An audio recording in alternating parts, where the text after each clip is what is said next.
Hey, everybody, and welcome to Boss Talks. I'm your host, Evan Happel with Community Boss, and we have a great show for you today, episode 129. We have Daniel, or Danny as he likes to be called, with Danny Fuston, like Houston. I just learned. I would not have said it that way, so I'm glad he corrected me. But he is out of Texas, kind of the Dallas-Fort Worth area, I believe Arlington, closer to. But he's down in that area, but in student housing world. And he is the senior service manager for American Campus Communities. So he's in student housing, but he's been in all aspects of the residential housing world, whether it's lease-ups, senior housing, conventional, student. He's done it all. He's seen it all, and has a lot of wisdom to share, and been in the industry for 20 years, 25 in terms of anything related to construction and things related to that. But super excited to have him bring his wisdom, his passions for the industry to share with you guys today. So we will get to him shortly. But before we do, I am, again, with Community Boss, and we have some great solutions for you, Parking Boss, Amenity Boss, and Welcome Boss, to really help manage those physical spaces and do what we like to say, manage like a boss. So if you want to bring some synchronicity or calm to your parking lot, especially, we can definitely help you there. Your guest parking and things like that, maybe generate some revenue. If you have anything in that realm that you need some help with and improve those resident reviews online and whatnot, we can definitely help you. So reach out and we'll make it happen. But today it's about Danny. So let's get to it. All right, Danny. How you doing, Evan? So glad to be here. Yeah. So glad to have you. And we already got somebody joined us on the show. Paul Rhodes, he's watching. If Danny, if you look in the upper right, it'll say comments. Click that, and you'll see any and all comments that come our way during the show. There we go. Paul, thanks for watching from Atlanta. I know that you connect with Danny on occasion, mentorship wise, and giving advice in the industry. So thanks for supporting him today, for sure. All right, so Danny, like I said, you've been in the industry for a time now. I always love having people on the facility management side of things, because I find that is such an important aspect of running a community. And really, if you're not doing it well there, you're not keeping people aren't happy because their community isn't running well. So I think what you do is such an important aspect of housing in general. Well, I appreciate that, Evan. I do find that being able to bring people to a better place and making sure that they're being taken care of is an exceptional way to run a career and to actually live your life. I love student housing. Student housing is my new passion. I've done it. This is my third time. So I've done it, and actually it was the first place I ever worked with Sexton Group when I was in Indianapolis. So it was my first experience into it, and now it's my ending experience into it because I'm not going anywhere for a while here. I love it here at American Communities. It's one of the better communities that I've actually got a chance to work at. Very good support throughout the company. They really take a vested interest in us, which gives us a chance to really show that to the rest of the company that we have, or the people that are underneath us. So we're able to really dote down on them and give them some real good support and be able to help them through any kind of extremities that they have. And being that I'm a faith-based guy, it allows me to really use that faith to kind of help drive some of them as well. Okay, nice. Well, I appreciate you sharing that, and we'll get into more of what got you in the industry and all that shortly. But before we get there, there's a few questions I like to run through to get things warmed up and going. And the first one is related to parking, being that is an aspect of our business and company. I love to get the take of the person that I'm interviewing on parking, any stories they have to share, or maybe even experiences in dealing with parking when it comes to housing. So yeah, if you have something to share, I would love to hear it. Man, there was when I was at TCU, here's a great one. When I was at TCU, we had really short line parking, and we used to tell people all the time your truck size had to be shorter than a certain amount to be able to get through the parking area. You couldn't have high-rise tires or anything on there. You couldn't do. We actually had a guy go and get stuck underneath the pillars from his cab to his top. We had to go in and deflate his tires to allow him to get through them because he had the big mud tires on his truck. It was one of the funniest things I ever saw. Gladly, he didn't hit our air conditioning system, so it didn't take out the air conditioning system. That would have been very, very bad. Yeah, well, yeah, that was one of the craziest things we had to do in parking as far as oh parking. gosh, yeah, So no, I can imagine. I've seen videos, you know, all the videos that go viral on the internet that there's the moving trucks coming into a parking garage and not paying attention to the height limits and just taking stuff out and destroying the vehicle and destroying, like you said, the air conditioning, you know, all the pipes and stuff like that. Oh my gosh. People they're like, no, I'm going. And they just keep, I'm just going to keep going. I've already committed. I don't think you should keep going. It's not going to get better. He did stop when he got crushed in the front. And he actually did smash the top of his cab a little bit. He stopped right there and he's like, what do I do? And so we took a few minutes to figure out what we were going to do. And we decided, let's let the air tires and see if we can just back it out that way. And he was able to roll on his rims back out. Was this a student? Is this student housing or was this? Yeah, there was student housing over in TCU at University House. Okay. Very, very crazy. I thought this has got to be a comedy show or something. Oh gosh. Well, there's a lot of that in housing in general. I think there could be a show about housing, to be honest. I think the mass number of people, the different interactions you have, obviously definitely could be a show. I've been lucky. I've always been on the other side of it. So whenever you're a technician or something, you get a lot of help from your parking people. I've had them bail me out in situations. I had one go tow my son away one time to help me out. He's like, look, you're one of our good clients. We're going to go down. We're going to take care of your son, and towed him back home. Yeah. Well, that's nice. All right. Well, next question. When it comes to music, is there a song, an artist that is your go-to when it comes to getting motivated or get you going in the morning? Yeah, I'm a Christian. I listen to Christian-based music most of the time, but that new Brandon song that he sings, Heartfelt Hallelujah. Oh my gosh, that song ignites me. Absolutely ignites me, gets me going every morning. I try to listen to that with a cup of coffee, really get my juices flowing. It's really passionate about his way of Christ and being with him, and how he found him in that song. It talks about that as well. So yeah, that's probably my go-to whenever I get a chance. Okay. Well, thanks for sharing. And then finally, your caffeinated beverage of choice. I guess it would be a C4. C4. All right. I haven't had a C4 brought up before. Okay. I absolutely love that. I drink it every morning too. It's again my go-to starter. After I get my cup of coffee, I drink a C4, and it's also my pre-workout for my workouts when I go to the gym. So it's definitely something I enjoy. And so now they have different flavors. They have the Jolly Rancher flavors, which is what I found I really like. All right. So you go from a cup of coffee to another caffeine. No caffeine. I only do that one time, and then I stop the rest of the day. They ask me how I get so wired up in the morning to get going, and how my day starts so fast. Yeah, I can see why. That's a jolt of.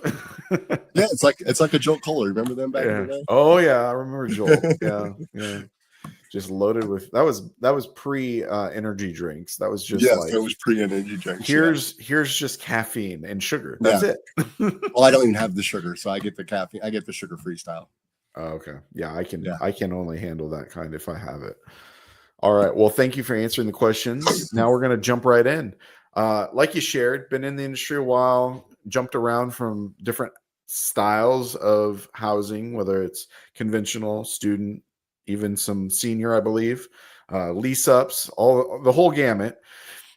You've kind of seen it all, which is cool. And it gives you a good perspective when you jump from one to the other to kind of know the differences. And because student housing definitely has some differences to it in general. And you guys have the crazy turn season, which you're It's about to coming be up.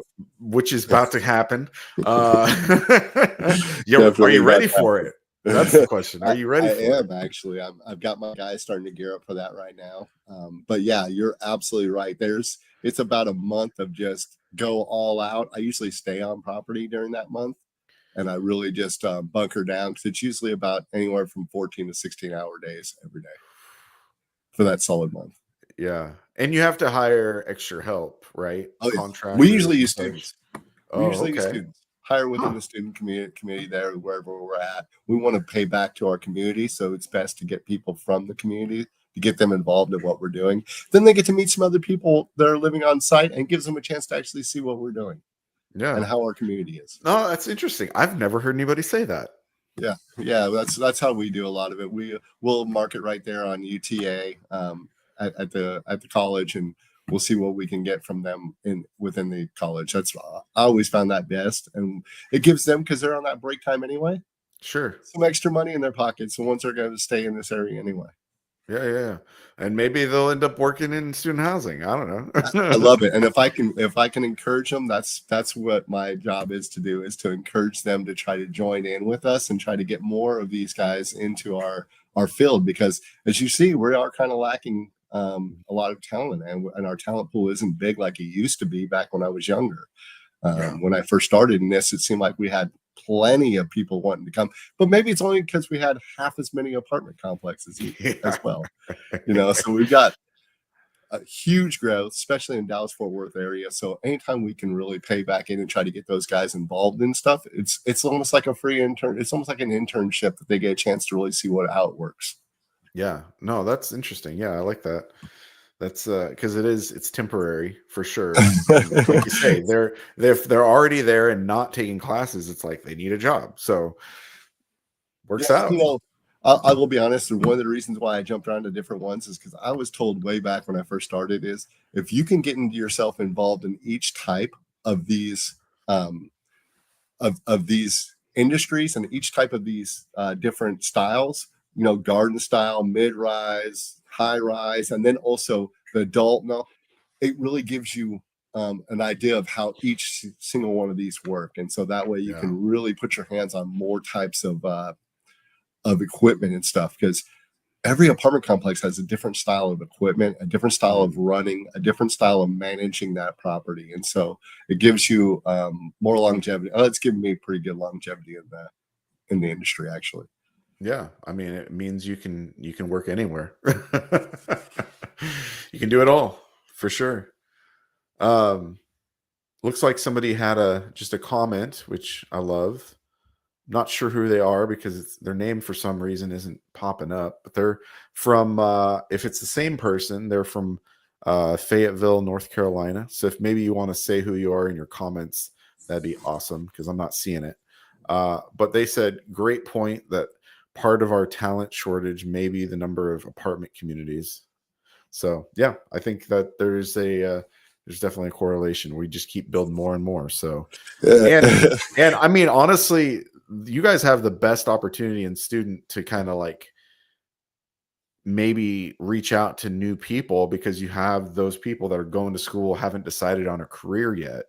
And whether it's on the leasing side or even maintenance, that is a great opportunity to share something new career wise with them that they may not even know about. Brandon Hammond, is that a guy you know? Oh yeah, Brandon. Okay, all right. He's absolutely awesome. Great guy. Uh, he runs a vendor service now, but we worked together at Progress back in the day. It was a home. I don't know if you know Progress Residential. We worked together a little bit. He was on a different side than I was, but definitely I was a project manager then at that time. Oh, okay, nice. I was one of the times I stopped up for a little bit and did some single Oh, home okay. renovations. Oh, okay, nice. So yeah, how is it that you kind of made your way into the multifamily student housing world? Okay, I actually started as I started as a construction guy, and I worked Okay. my way up to like a construction manager kind of field. But I also was doing painting at the time, a lot of painting, and I was painting of a lot of apartment complexes. And one of the guys came up to me. He's like, "Why don't you just become a maintenance guy? You do all the apartments and all of DFW already anyway." And I'm like, "Well, I don't know ACs and this stuff." And he's like, "Bro, just go to school, check it out." So I did. I actually went to Lindsay Cooper here in Dallas Fort Worth, which is actually based out of Irving. I got my license from there, and that's where I started. And it was 1994 is when I got my license from over there. Okay. And I got my Nice. EPA license. Then I joined Sexton Companies in Indiana. I actually left Texas and went to Indiana and started my first multifamily in Indiana. Okay. So you've done the work, gotten a lot of extra education to make you more useful at all these different sites, AC and different certifications. And Oh yeah, so would you say that that is a super important element to the work? absolutely. But as you're getting into it, what was great, and it's still great, is the industry really will push to help you get your education level up on different areas. Like I was able to go back and do my appliance training, a lot of heavy appliance training. I was able to do heavier HVAC, which I still was from back in the R22.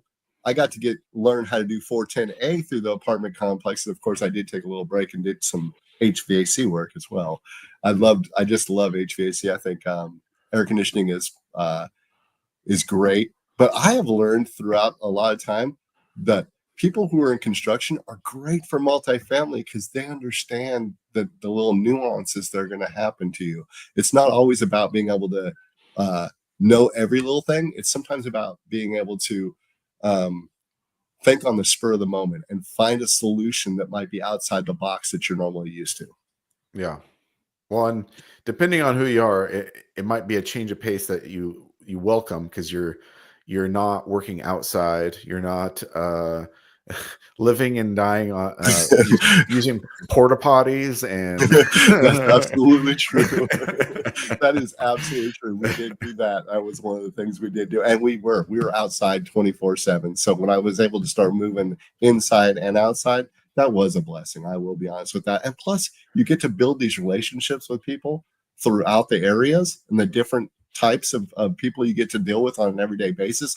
That has grown me so much from being able to understand differences of people's ways of thinking and the ways that they attack certain different situations. Because as a mechanic, you always attack it this certain way. And when you start learning people who are different, they think differently. Boy, that really opens your mind up to being able to really adjust and being able to look at things at a better light. Shoot, Adrian told me 10 years ago, we had a sit down one time, and he just straight up told me, he's like, Dan, sometimes you just think the way you want to think, but you're not thinking outside the box of how these different people are thinking. And it just opened my mind up to differences of what we really do on a Mm, basis. And it just really, that's what really springboarded me into thinking in a different way and really progressing the way I think and helping people and really becoming more of value to each person that I work with. yeah. No, that's great. Yeah, you're trying to make the work of other people better, it if you're somebody nobody wants to work with, first of all. It's not gonna serve you well in general. But yeah, making other people's life better is a good approach for sure. And when you see someone struggle, I mean, if you're one of those people who doesn't want to help them, I just don't understand that kind of mentality. I mean, I get it. Maybe you're having a hard time in your life, but I've always been the other side of that. If I'm seeing someone struggle or someone having a hard time, I want to go out of my way to make it easier for them or give them, any kind of my time or advice or anything they want from me to try to make it easier for them because I believe that as people that's our job. And then being my faith, it really propels it even further because then I think that isn't that what Jesus would do? Isn't that what we would do as faithful people, Mm, of his book and of his word? And when we're filled with the Holy Spirit on that side of it, we really just want to reach out and just help people as much as we can. mm. And did you go through a period of transition or I did. I change? did. I actually came to a point where I was like, I'm just sick and tired of trying to do it my way. And I just decided that moment, I'm no longer going to rely just on me, because that's not who it is. And I gave myself up to him and let him start to guide my way. And that's where my real growth has really started, was where I did that. I want to say that was about 4 years ago. I really started to just give my life up to him. It's been a really awesome transformation for me. It's lit my soul up. It's really lit the way I think up. So now when I see a advantageous situation come up, instead of dealing with it in a harsh reality, I actually take that and I use that as motivation to help that person even more. And I pray for them. I mean, now I pray for them instead of instead of trying to discipline them in a way that is not going to benefit them. Yeah. Yeah. So even though somebody may do something that's not great for you, you're looking at it from the standpoint of like, well, maybe there's something they're going through versus. Exactly. Yeah, because Yeah. I mean, we all have so many things, especially now. It's even worse now, probably, than it was when 10, 15 years ago. Cost of living is harder. People's Mhm. relationships are more strained. People are having to work harder. They're having to do more to get to that same place where we used to be able to get to in a Yeah. lot easier way. Yeah. Yeah. Yeah. I mean, that's the thing. When somebody's even just not very kind, it's usually something else going on, right? Yes, Like yes. there's They're something just trying. else. There's something else happening. They're having a bad day, or they're having a bad time of life. Hey, I've been uh, there. I've been there. yeah. My father passed away, and I went through a little struggling time there where I was a little angry at the world Mm, because my father was passing away. My uncle was passing away at the same time, and they were like the two men of my life. He's my stepfather. He was an awesome guy. He owned a big company in California, very well off. He was, multi-digit millionaire. My father. He spent most of his money on cancer, just so you know. So he really had a tough time with that.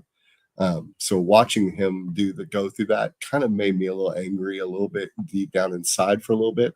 And it was something I had to come to terms with. And I understood right from then on that we all are going to go through something, and that's going to cause our personalities to be a little bit different than what we probably would normally be like.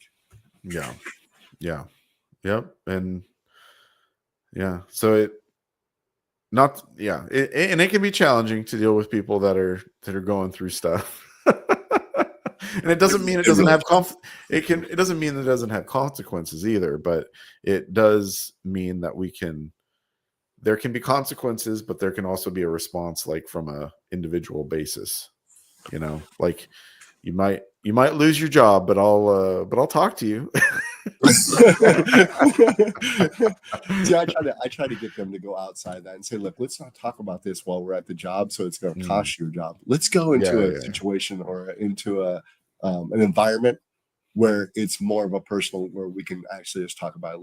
Let's get it out. If it's something that I'm doing that's mm, not making you happy, or if it's something that the company, you're very upset, let's go talk about that in the setting that's not going to be so advantageous to you. So that way you mm, can really open up. Because if you yeah, notice, people aren't going to open up if they feel like their job's going to be on the line for right.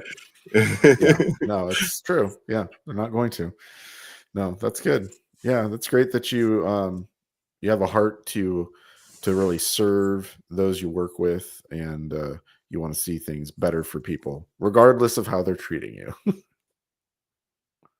That kind of leads into like your kind of, I think, your mindset around leadership and how you're led in that way, and connecting with your teams, and like you said, having relationships with people. And in some ways, maybe that goes beyond. And like you said in your thing, maybe it requires a fishing trip or something Absolutely. where you can go out and just catch some fish. The time in between fish is always I long, have to say, I usually. learned that from Lumicor. I learned that from Okay. Lumicor. They used to go every year and do a one year trip where they would take everyone to go fishing, and it was one of the greatest experiences because you got to meet people on a different level where there was outside of the box. We got to, catch a fish next to the guy next to you, and maybe you didn't like that guy, but now he's over there helping you reel this big fish in.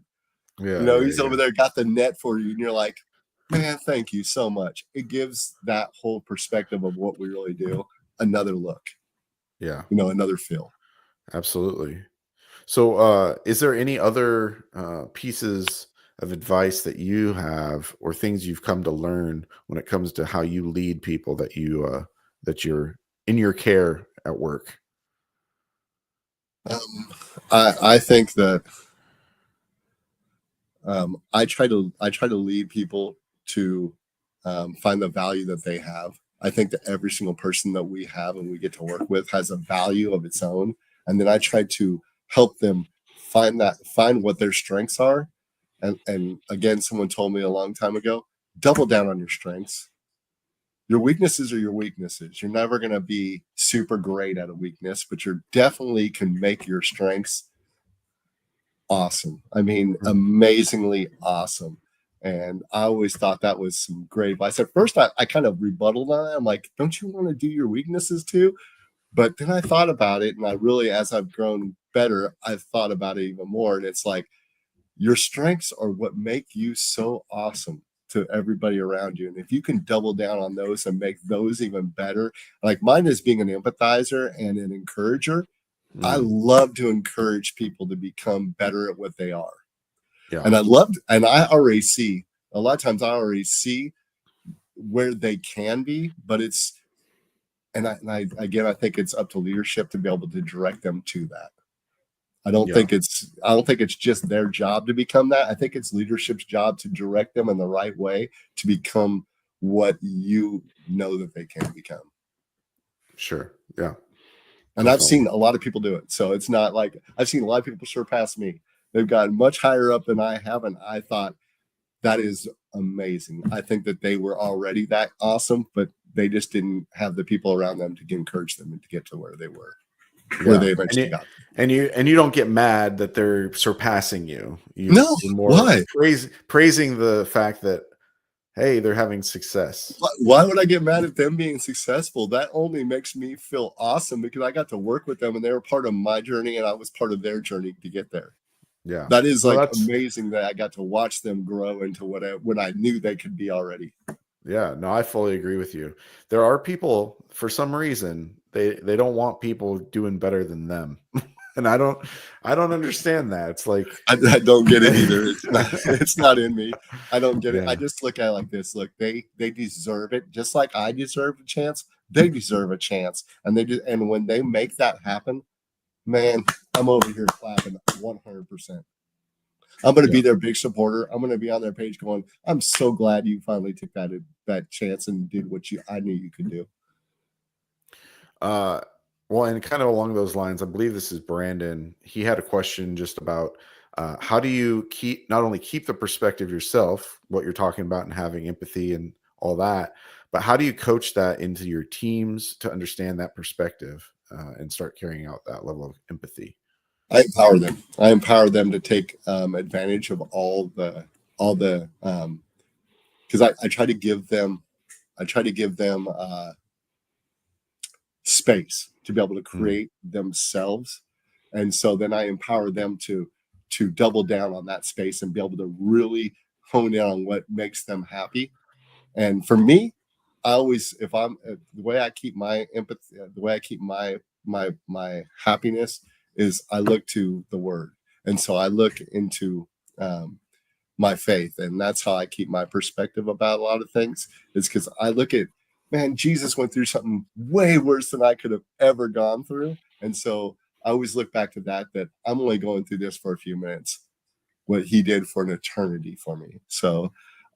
Yeah, and when I was younger, that's why I did wane and false and come in and out sometimes, was because I wasn't as much in my faith as I am now. I didn't have as much strength in that. I was very scared of what people would think about my faith, so I didn't always share my faith with people like I do now. But I do that because I believe that 100% that when everything else falls down around you, you always have your faith, and you'll always have your you'll always be able to love people through that faith. Yeah. Thanks for sharing. And then kind of circling back to the student, we kind of got into it in the beginning about recruiting people to do turn and all that kind of stuff. Paul had a question around that about what do you look for when you're recruiting or hiring students during that time when you're needing more people? Well, first, availability.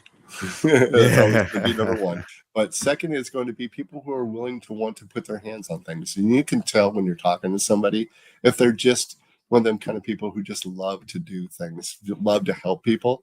And so you can kind of weed through the ones that are just wanting to find some money for that day and the ones that are truly just wanting to help the rest of the community. And again, goes back to just talking to people and really getting a understanding. And Paul knows this. Paul knows exactly how someone feels when you're talking to them about how um, they have a really good sense of themselves and how they really just they're empathizers, or they're people who really just want to be part of something. And those guys make great. I mean, they will work for you just and it's hard work during those days, and you know that they work 12 hours too, these kids. So I mean, they're learning their first time of really working hard. Luckily, I'm at UTA. We got engineers here, so they already got an understanding of some of the things that are already happening and what we're doing, and so they understand some of that stuff. A lot of the things we're asking them to do is move furniture, set up drinks, set up little shop areas, do welcome signs for people coming in. So there's a twofold. We do hire our paints and stuff like that, but the jobs we hire for the kids that we're usually doing is going to be moving furniture, moving stuff around. We really ask our teams, and I'm included in that. I get out there with them at 100% of all the time, and we'll put everything together for everyone. You get the furniture into where we're going to be doing it at, and we will put it together for you. And if you want to help us and you want to learn how to do it, we're more than willing to let you jump in with us. Okay, they're not getting in anything real technical. It's No, more not all the time. Not yeah. all the time. Most of the time, they're just doing the basic stuff and most of like the heavy lifting, like moving mattresses around and stuff like that.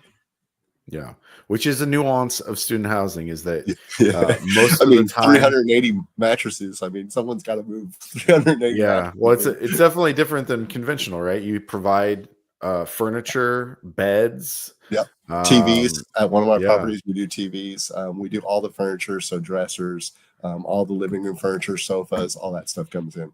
Yeah. yeah, yeah. That's not typical in your normal apartments, that's for sure. No, no, it's not.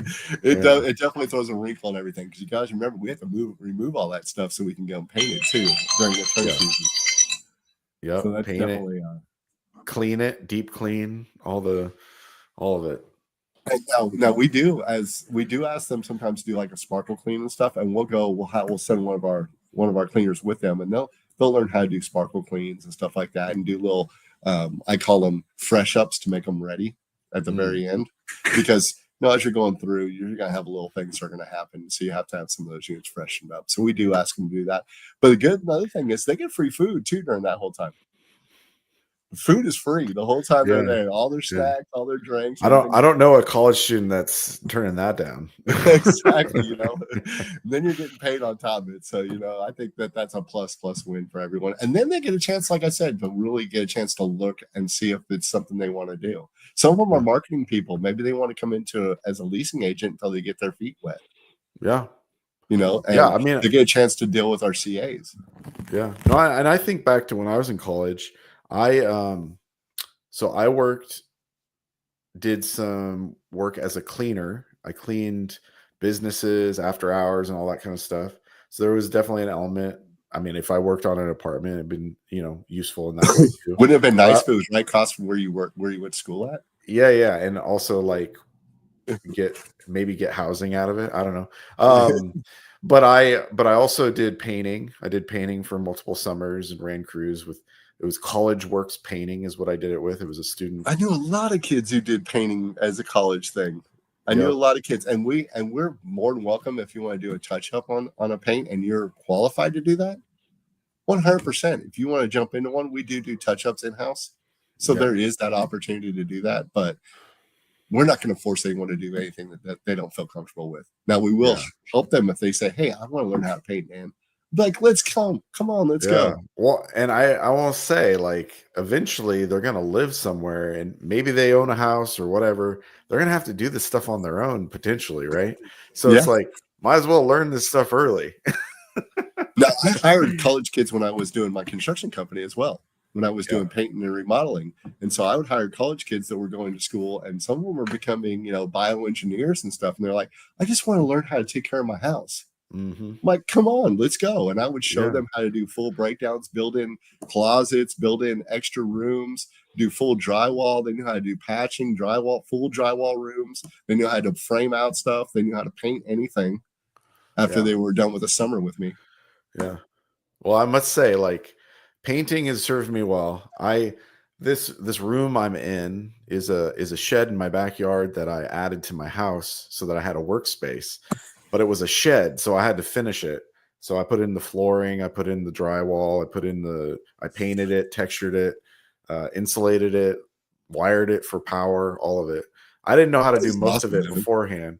I learned it all, but it's all very useful. Now I could roughly do it. Not a pro, but But man, it really saved you a lot in the end run, yeah. right? When Oh you're yeah. doing that little If I would have foundation. had to hire all that, oh my gosh. I actually got a letter back from a kid one time who was a bioengineer. That's why I say bioengineer. And he wrote me back and he said, Dan, I just want to tell you that summer I spent with you last year has been one of the greatest experiences I ever got to do in my entire life. I have now got the ability to be able to do anything I need to do to take care of my house. Yeah. No, that's great. It's And important. that was a blessing to get the letter, but I mean, it was even more of a blessing to be able to show him and get him to that stage where he didn't have to worry about that later on. And Right. now he's bioengineer, so now he's making lots of money. So if he wanted to, he could pay someone, but he'd rather save that money for other things that he gets to do with his family. Yeah. Well, and honestly, it's a little pride in doing it yourself, right? Like Yes. working on something and, maybe we don't have time sometimes, but when we can, especially basic things, being able to do it yourself, you kind of like, all right, it's my house. I work on it and you can have some pride in that. So, I don't get to do as much of it as I used to. I do a lot more of directing people into the right places now. Now where I'm at now, but I mean, I'm just out of doing it by myself, for years. So yeah, yeah. um, Well, because you're over 2 communities, right? yeah, I'm over 2 communities. I have 5 guys I direct right now. I'll have a sixth guy coming up soon. We just haven't had the ability to be able to hire him yet. We have a guy that's moving out of the company, but he hasn't fully moved out of the company yet. Yeah. And Yeah. that's not It's, including my CAs, but that's just the guys that I directly direct with every day. yeah. Yeah. No, it's very important to know this stuff, and it does open your eyes up to a potential job market too. So I think it's great that you reach out to those students and recruit in that way. And uh, you know, if nothing else, it's a job, and it teaches them a skill. It absolutely does. Now, I did do an AC compressor a couple days ago to show them how to do an AC compressor correctly. So, I mean, I did do that a couple days ago, and got the guys to understand that it's a real simple job, and now they're fully confident they can get it done themselves. Yeah, I wish I would have known that. I have an air conditioner. I'm sure it'll go out at some time. Call me, I'll walk you through Yeah, have it. no idea what I'm doing with that. That's for sure. Well, and finally, the kind of tied to exactly what we're talking about is make-readies, and something that you have passion around is really setting up a team and a property for success, and using KPIs to kind of to manage and know when we are successful. Can you kind of walk through how you've gotten to that point of to understand what success looks like? Well, see, I've actually done it wrong before, and so I've had that big board in the back of me that you had to write every freaking one on. Now we have the technology that we can actually go in and we can do pre-move out 60 days ahead, 30 days ahead, and we can actually see what we're going to need. Gives us a chance to order up what we need to have. So when those people are moving out, we're not scrambling trying to get someone there, trying to Yeah, get parts there that we need. Then I'm empowering my guys to understand that, hey, What if it was your mom moving in? What if it was your sister moving into this property on the student housing, we'll say? What if it's your sister that's going to move into here? You'd want this place to be exactly the way you want it to be. And so I try to empower them to think ahead and think forward thinking, to make sure that they understand, like, if you saw some rust going around that water heater, maybe we need to take a look at that and see if that needs to be replaced ahead of time. We don't want to have that issue coming back to us later. I use a lot of technology to make sure that those things are looking like they should. And I also use it to make sure what is going on in the property. So if we're having a lot of issues on a certain thing, I can kind of triangulate that down to exactly what's going on and what areas of my property are really having those issues. Yeah. And that really also helps. What are some tech or softwares maybe that you're using to manage things better? BI Power was great for identifying different areas of your property, let's say, tied with Yahoo. So you can actually see, or not Yahoo, but tied with Yardi. You can actually see every part of your property and be able to see where you're getting most of your work orders coming in at. I've been using Salesforce just recently with this company, and Salesforce has a great ability to do the same thing. Kind of tells you what's really going on, how many things you're getting every month, how many work orders you're getting, how long it's taken for those certain things, so you can start ordering up those products to make sure you have them on hand, so you're not taking this long to get those problems taken care of. And so it allows you to identify things a lot better. So Salesforce was one of them that I really love, and so was Power BI tied with Yardi. But I was a big Yardi guy from back in the day anyway. I absolutely loved the Yardi. Everybody else might not have liked Yardi as much, but I really loved Yardi. I thought Yardi was great for most. I started back when it was just little clicks. Your Make-ready was done. Click here, click here, click here. No. Now you have the ability to be able to see, okay, I see that 4 of those apartments already had problems with the water heater. We're going to need to take a look at that water heater issue before we even get started. So on my 60 days, we're going to start walking that kind of stuff, the mechanical stuff. Into the 30 days, we're going to start walking all the drywall, really looking into leaks or anything like that that's going on there, so we can identify those issues beforehand, so we can make sure we have, let's say if we have to get a cabinet system or we have to get a cabinet face built or something. And now I have a guy who can get them done pretty dang quick, so that does help out as well. Nice. And then I see in the back there behind you, you have a map. Do Yeah. you utilize some kind of software map-wise to kind of manage it as well? Yeah, it actually has a map on it, and it identifies each apartment just like I have back there behind me. And it identifies those apartments, and then I can actually see. And so we have ours, all of ours are 4x4, so there's 4 kids per unit. So most of my systems are it's going to identify if we're having issues, and each one of those have their own bathroom. So we're also using another really awesome product, which is called Aquameister. For our toilet system, so we don't have leaks like a lot of people have leaks in their toilet systems. It actually has double and triple cutoff features that allows it to shut down systems, and it allows it to shut down the water before it comes back out and flowing. So that's another thing that's really awesome. Both my properties have the CPVC method, so we don't have a lot of issues with plumbing pipes getting during the winter. So that was a plus that they actually did. One of mine was built by Greystar. One of my other ones was built by, I think it was originally built by Cortland. And so the 2 properties that we own now. So you're talking about back when the few years in a row now, we've had you guys in Texas have had some frozen pipes. Serious frozen pipe issues. Yeah. Yeah. So the systems there, they just shut off and prevent that? Yep, they'll absolutely just shut off, and that will prevent it. We also use hoses that go up and hook up, let's say, to the washer and dryer. They have check valves inside of them. So if there's a break in that hose for some reason, it shuts it down and doesn't allow the water to come back out of it. So that's another plus. I don't know. It's a little extra money up front to be able to put those in, but boy, does it save you in the back end of that. Oh, gosh. Yeah. Broken pipe, water damage is, it's probably the most costly, I think, cost in. Oh, yeah, because it goes everywhere. Yep. And then it's just not that. And then people don't want to be around the smell. They think that there's always mold or mildew, and then there's that whole serious issue. So then you're having to bring in a hazmat team and all that extra expenses that you have to deal with at that point. Right. Yeah. When I was living in apartments, a few years back, there was a flood, and That's the worst. our unit filled with water. We had to move units and move higher. But before that, even, it was kind of a sub unit, so it was surrounded by earth, and it was always damp. So Yeah, like, I've actually worked on those. oh, and so we had. I don't think it was mold. I don't think, but like I had clothing I had to throw away because it would get mildewy. The backs of my dressers would like grow all kinds of mildew, and I You had to always throw had those that away. gym sock smell going on. Oh gosh, terrible. Yeah, it was horrible. Yeah, Yeah, moisture's bad. I definitely do not recommend the sub units anymore. I think that we don't have many of those anymore. Yeah, They well, haven't it built definitely anymore traps for a the while. moisture. That's for Yeah, sure. yeah, it does seem to.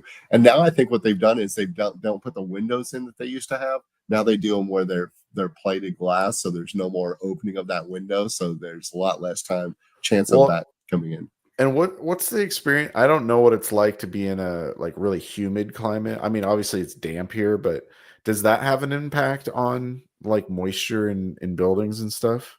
Not really, because we have such good air conditioning now Yeah, all air conditioners in the first dries stage it kind of out. take out that humidity. Yeah, and then Yeah, yeah, before they kick into the second phase, yeah. we That's don't have true. now. There is still, they don't like it when they walk outside and they go from what they have that nice air conditioned living space into the outside air. I mean, we still have to deal with that, but Sure, sure.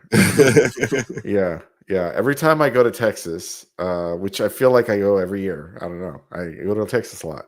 Um, Especially if it's during when it starts getting warm. There's always that blast. You get off the airplane and you get into the tunnel, and it's like all of a sudden you're hit by this wall of heat, and you're Yeah, like, that's "Oh, that's basically it when you come out here of I the nice air am. conditioned space in the Texas heat. I landed in Texas." And those little things are only like some substrate that's not really it lets the air permeate through it. So when you walk out there, you really do still feel that air coming through those tunnels. Oh yeah, yeah. No, there's no insulation on those things. They're letting it all through. You figure that by now they would have better insulated way of Ugh. insulating that substrate, but I don't think there is. It's not very welcoming to it's like, oh gosh, all right, there we go. But it is what it is. No, I really do appreciate you jumping on with me. Is there anything else you wanted to share kind of around your make readies and or anything else tip wise you wanted to share? Just make sure that whenever you're doing your make readies, that you're always doing them to a standard that you'd want your mom or your family member to move into. I always try to I express that the most, because the thing is that when I started out, one of the questions was at the end of your make ready was, would you move your grandma in here? Mm, Would you move your mom into this unit? And if you wouldn't, then maybe you need to go back and adjust whatever you're doing yeah. on that unit and make sure that it is somewhere that you would move your mom into. I guess we should explain what a make ready is. Oh, make ready is when you're actually making the unit ready for someone to come in and move for the first time. And a lot of Yeah, times it's the first place they've ever seen. Sometimes, especially in student housing, it's the yeah, first place that they've had a chance to actually see what life is like outside their mother's house. you're right. Right. And Yeah, so what you want to do is make them feel as welcome and um, as independent as you possibly can. That's another thing sure. is I always try to make it where when they come in, back in the day we used to leave toilet paper, we used to leave paper towels in there. So when they moved in, they already had a few things that they can guarantee that they didn't have to go out and go get when they first came in, because they're not expecting that stuff when they come in. Right. Right. Mom Yeah. always bought the toilet paper and the paper towels. Yeah. And they're moving in, and all of a sudden, oh, I need to use the bathroom. No, but no Yeah, toilet there's paper. nothing there. There's nothing there. We'd even leave a toilet plunger. So we would do like 4 rolls on a toilet plunger, and we'd leave that in the bathroom as one of the gifts that we would give away. I always thought that was great, because now they have something, let's say, again, they're not used to it. They put something, they drop something inside the toilet they're not used to. They have that plunger right there for them as well. Right. Right. That was just I thought an added plus. Yeah. Well, and it means they don't call you to plumb. I did like that point too. I do have to say. Yeah. It's like I think you can do that. Yeah, but again, if you don't want to, it's not your responsibility. You really do live somewhere where people are going to, and nowadays the expectation levels of what we do, it seems like is probably a little bit more. I told one person, I got a call one time for a person who said their catfish jumped out of their tank and was flopping around on the floor. They're like, maintenance, please come over here and help me. And I get over there and there's a catfish on the floor, man. They want it back in this tank. And I'm like, I got you. Okay, whatever. I just pick it up, put it back in the tank. It's no big deal to me. Snake at their front door. Okay, let's go take care of the snake. We'll get a box, put them in a box, take them out. Let's get them outside of the area so that maybe he won't come back. Yeah. It's very kind of you to take their fish and put it back in their tank. It was very interesting call, I have to say. It's a 1 in a million chance that ever happens. Yeah. No, it is interesting. I know people that they've lived in apartments their whole life, and then you go from that experience to living in a house. It's kind of hard because you're used to somebody else doing a lot of the maintenance and all that kind of stuff. You're like waiting for somebody to come mow your lawn or something. It's like, nope, you got to call the AC guy, and it's 3 days because it's the middle of the summer. He's helping everyone. Yeah. Yeah, no, and you don't have like this little portable. So I tell everybody when they move into their new home, make sure you just buy one of those little portable AC units. So in case something does happen on your AC, you have an ability to be able to cool your family off for a minute. Yeah. As cheap as they are now, you can go to Sears outlet store and go get one for $150, $250. As cheap as they are now, it is an investment that will pay dividends later on. Because if you call out an AC company, they probably only have one portable left. If you have a 2-story house, you think that's gonna cool one room. Yeah. Yeah, that's for sure. Yeah. I bought me a AC unit for this room though. I just got a little one, portable that sticks into the that's what I'm talking about. Window. Yeah. That's why I tell everybody, get one of those. Just get one of those at least. And then when you have a problem, if an AC company has to come out and they can't get the part right away, because we all know that it is still a struggle to get some of the parts and the supplies we need. Yeah. That is still a struggle right now. It's not something that's going to get any easier in the foreseeable future as well. We're running out of the material. What a lot of people don't understand is we're running out of the material that makes the products. Yeah. Not really so much the product itself. So, if Indonesia is having a hard time bringing stuff to market, it's going to be probably a hard time for us to be able to get the products we need to be able to make that. Remote control. From your perspective, is it getting worse? Like, I know we're in the midst of all these tariffs starting to hit. Has it started to make it hard, or? It has, but I think that there's twofold on that. We also going through now on the HVAC side, we're going through the whole change of the refrigerant side. And so people are starting to stop making the old stuff. So that's becoming a challenge as well. And that's where the companies like China and Indonesia came in handy, because they would still continue to make them because they're outside of our law. And they can continue to still make those things. Well, now with tariffs, it doesn't make it to where it's cost effective for a company to bring something in from that other place. Yeah. So there is that problem as well. So now does it mean, I guess we're just going to replace the unit completely? So in some instances, yeah. Yeah. Some instances, yeah. So what I always tell people is, and I always tell companies, is like, what would be worse, having 20 vacants because people decide to move out because you couldn't get a product over there, or would you rather buy up on that product to make sure you're covered over and making sure that is taken care of? Like, I've got several coils over here for the 410A to make sure that my people have what they need when they need it, so we're not waiting on an abundant amount of time to be able to get that taken care of. Yeah. You gotta think ahead and be ready for all these different scenarios that are coming soon, I'm sure. Gotta think ahead, because be prepared, I guess, is the slogan for sure right now, especially. Like, I'm wondering how much those new ear pods are going to cost that used to be so cheap that we used to be able to get for $5-10. I don't think we're going to be able to get that anymore.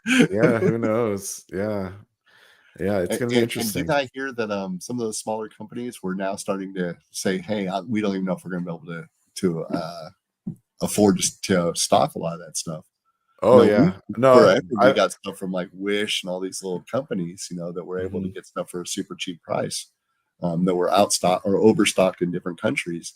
And now we're going to still be able to do that. That's a big question. You might be able to do it, but it's going to be tacking on a tariff on top of it. Yep, absolutely. Yeah, because they're not going to take that tariff on themselves. I mean, that's what No. people I never think they ever understand is that people are just going to move that money around back to you Oh, as a absolutely. consumer. Yes.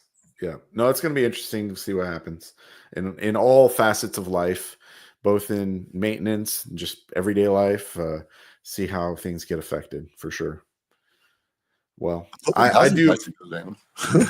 Yeah, that would be nice. Especially around here, up in Seattle, things are expensive. So, I'm from California, so I get it. I get the cost yeah. out there. I moved my mom here probably about 4 years ago. So when we sold her house out in California, man, we got a pretty good dime. And to move her to Mm, Texas, boy, she was able to get a house that she never even dreamed that she was able to own because she right. lived out there. So I Yeah. got her a 1,800 square foot house, one story, that has two. Well, now it has two suites. I built in a second suite into it, but where she lived there, she had a little 1,100 square foot house by the beach.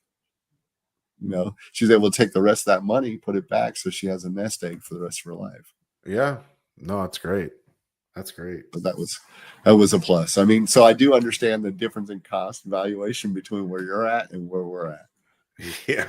Yeah. Now, Yeah. don't get me wrong, Texas is catching it up to you guys real quick. Oh man. Yeah. Everywhere is getting expensive, I feel like. Yeah. What used to be a mansion, like a price for a mansion, is now like just a first house. Yeah, my parents paid $220,000 for their first house by the beach. Yep. I Yeah, sold that that doesn't house for almost exist. $1 million. Oh yeah, for sure. You see what I'm saying? So it's like crazy the difference in what they were able to. And I did it right in the peak where everyone was selling, when everyone was buying, and they were trying to get into California. So it was right at that COVID time, and Yeah. everybody was trying to get them houses right then.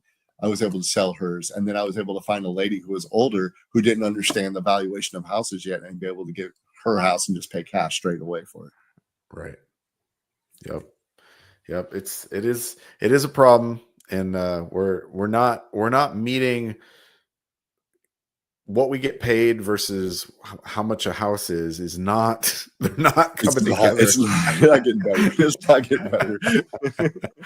No, it isn't. No, not at all. All right. Well, My son was able to buy a house out in Indianapolis, though, and so all three of my 4 kids have bought houses. They actually own yeah, houses now. They did it before that pre-COVID thing, so they were able to get in houses at a better price than they were now. So I was very fortunate for that, and be able to see them really grow.